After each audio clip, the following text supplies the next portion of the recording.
Here's a comprehensive, detailed narrative of Martin Luther King Jr.'s life from birth to his death. Early life, 1929 to 1944. Martin Luther King Jr. was born on January 15, 1929, in Atlanta, Georgia, to Reverend Martin Luther King Sr. and Alberta Williams King. He was the second of 3 children in a deeply religious middle-class family. The King household was steeped in the teachings of the Baptist Church and the values of hard work, education, and social justice. Even as a child, King experienced segregation firsthand. He was devastated when a white friend's parents forbade them to play together because of his skin color. These early wounds of racism planted the seeds of his lifelong mission for equality. King attended segregated public schools, but was an exceptional student, skipping both 9th and 12th grades. By age 15, he entered Morehouse College, a prestigious historically Black institution in Atlanta. Initially, he wasn't certain he wanted to follow his father's path as a minister, but under the mentorship of Morehouse's president, Dr. Benjamin E. Mays, an outspoken advocate for racial equality, King began to see the church as a powerful instrument for social change. Education and spiritual calling, 1944 to 1955. After graduating from Morehouse in 1948 with a degree in sociology, King studied theology at Crozer Theological Seminary in Pennsylvania. He was elected student body president and graduated at the top of his class in 1951, earning a reputation for his intellect and his ability to connect across racial lines. It was here he was introduced to the philosophy of Mahatma Gandhi's nonviolent resistance, an idea that would later define his approach to civil rights. He continued his studies at Boston University, earning a PhD in systematic theology in 1955. While in Boston, he met Coretta Scott, a talented musician and activist. They married in 1953 and would eventually have 4 children: Yolanda, Martin III, Dexter, and Bernice. Rise to prominence, Montgomery bus boycott, 1955 to 1956. In December 1955, after Rosa Parks was arrested for refusing to give up her bus seat to a white passenger in Montgomery, Alabama, local activists organized a boycott of the city's buses. King, then a 26-year-old pastor of Dexter Avenue Baptist Church, was chosen to lead the Montgomery Improvement Association. His compelling speeches and calm but firm resolve galvanized the Black community. The Montgomery bus boycott lasted 381 days, enduring harassment, threats, and violence. King's home was bombed, yet he urged his followers to meet hate with love. In 1956, the U.S. Supreme Court ruled that segregation on public buses was unconstitutional, a landmark victory that catapulted King into national prominence. The Southern Christian Leadership Conference and Expanding Activism, 1957 to 1963.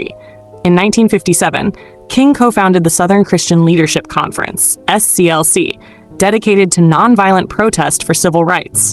Over the next several years, he led campaigns across the South, facing arrests, death threats, and brutal opposition. His advocacy helped inspire the Civil Rights Act of 1957, the first federal civil rights legislation since Reconstruction. King's efforts came to a dramatic high point in 1963. That spring, he led protests in Birmingham, Alabama, one of the most segregated cities in the country. Images of police using fire hoses and dogs on peaceful protesters shocked the nation. While imprisoned in Birmingham, King wrote his famous Letter from Birmingham Jail, a powerful defense of nonviolent resistance. Later that year, King helped organize the March on Washington for Jobs and Freedom, where more than 250,000 people gathered at the Lincoln Memorial.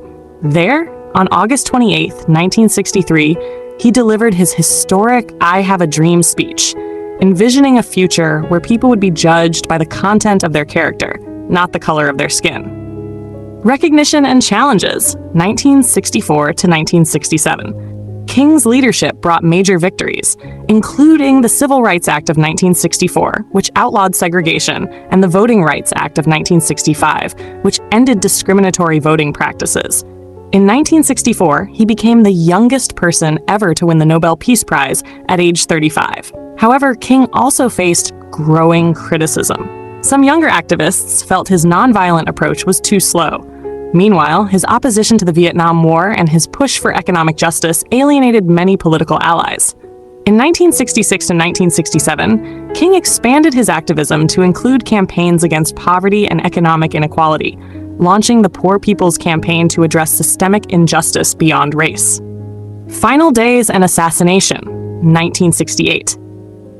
In early 1968, King traveled to Memphis, Tennessee to support Black sanitation workers striking for fair wages and safe working conditions.